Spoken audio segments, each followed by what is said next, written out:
Hello दोस्तों, आज हम करने जा रहे हैं उत्तक का अध्ययन किसने कहते हैं। उत्तक का अध्ययन हिस्टोलॉजी ये कहता है। कोशिकाओं के समूह को उत्तक कहते हैं। कोशिकाओं के समूह को उत्तक कहते हैं। कोशिकाएं, उत्तक, अंग, तंत्र और जीव। फिर कोशिका, फिर उत्तक, अंग, तंत्र और जीव।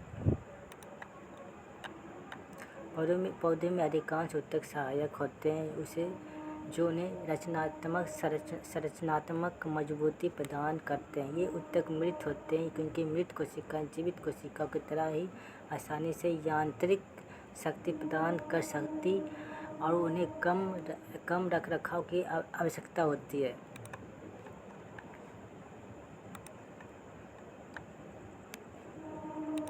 मतलब जंतु कोशिका एक उपकला उत्तक, पेशी उत्तक, संयोजी उत्तक और तंत्रिका उत्तक होती है। मतलब उपकला उत्तक क्या है? कोई अंतर कोशिकीय स्थान नहीं होता।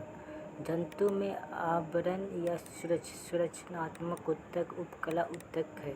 उपकला शरीर के अधिकांश अंग और गुहाएं के आवरण बनाती है। त्वचा, मुख का स्तर, रक्त नलिकाओं का स्तर, वायु कुपिका, वृक्क नलिका। उपकला उत्तक 6 प्रकार के होते हैं। उपकला उत्तक कितने प्रकार के? उपकला उत्तक 6 प्रकार के होते हैं। एक सरली साल्की, एगो स्त्रीकृत सैब्रम, एगो खम्बानुमा, एगो स्लिडेट समखलम्ब घनाकार और एगो ग्रैंथिक घनाकार। इस प्रकार के होते हैं। आगे सेकेंड, संयोजी उत्तक क्या है? सबसे ज़्यादा पाए जाने वाला उत्तकों जो अंगों को जोड़ता है और मजबूत प्रदान करता है उसे संयोजी उत्तक कहते हैं। अंतकोशिकीय स्थान ज़्यादा होता है। ये 4 प्रकार के होते हैं। संयोजी उत्तक जो 4 प्रकार के होते हैं कौन कौन, उसकी हम जानकारी देते हैं। एगो उपास्थित हो गया, एगो बसा उत्तक हो गया, एगो टेंडर कांड्रा, एगो पेशी उत्तक हो गया, एगो कंकाल, चिकनी, हृदय। चूँकि इम्पोर्टेंट है हृदय।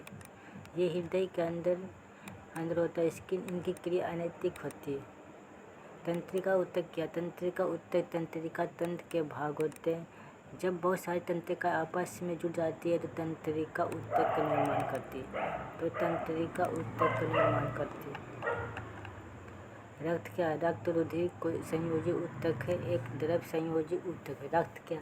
रक्त एक रुधिर संयोजी उत्तक है, एक द्रव संयोजी उत्तक है। हड्डी संयोजी उत्तक है जो कठोर उत्तक है, जो इसमें लचीलापन नहीं होता। जंतु उत्तक और संयोजी उत्तक क्या? जंतु उत्तक ढीले होते हैं जबकि गहरे होते हैं। इसे एरिओल लिगामेंट और टेंडन कहते हैं। एरिओल संयोजी उत्तक। कंकाल क्या? हड्डी जैसे छड़नुमा आकृति हमेशा हड्डियों से जुड़ी होती है। वह शरीर की गति में सहायता करती है। इसे ये ऐच्छिक होते हैं। चिकनी, आँख, ये सब होते हैं। हृदय, ये सब इम्पोर्टेंट है थोड़ा बहुत।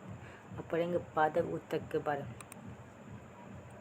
पादप उत्तक के प्रकार, एक विभजियोतक उत्तक, एक अस्थायी उत्तक।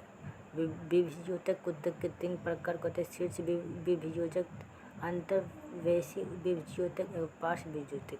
इसका सरल भाग और जटिल भाग होता है।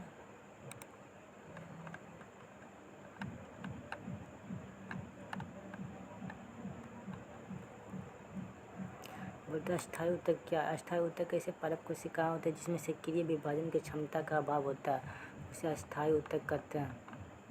शरीर अस्थायी उत्तक क्या है? यह एपिमिड के निचले कोशिकाओं की कुछ परतें होती हैं जिससे शरीर अस्थायी उत्तक कहते हैं। यह पैरेकाइना सबसे अधिक पाया जाता है। यह शरीर अस्थायी उत्तक होता है। शरीर पैरेकाइन सबसे आम शरीर अस्थायी उत्तक है। हमेशा पतली कोशिकाएं भित्ति अपेक्षाकृत अवशिष्ट कोशिकाएं होती है। ये वे जीवित कोशिकाएं होते हैं। शरीर कैलिनकाइमा, पौधे में लचीलापन कैलिनकाइमा के कारण होता है। यह पौधे में विभिन्न हिस्सों जैसे ट्रेटियर और लता के तने के बिना टूटे या मोड़ने की अनुमति देता है।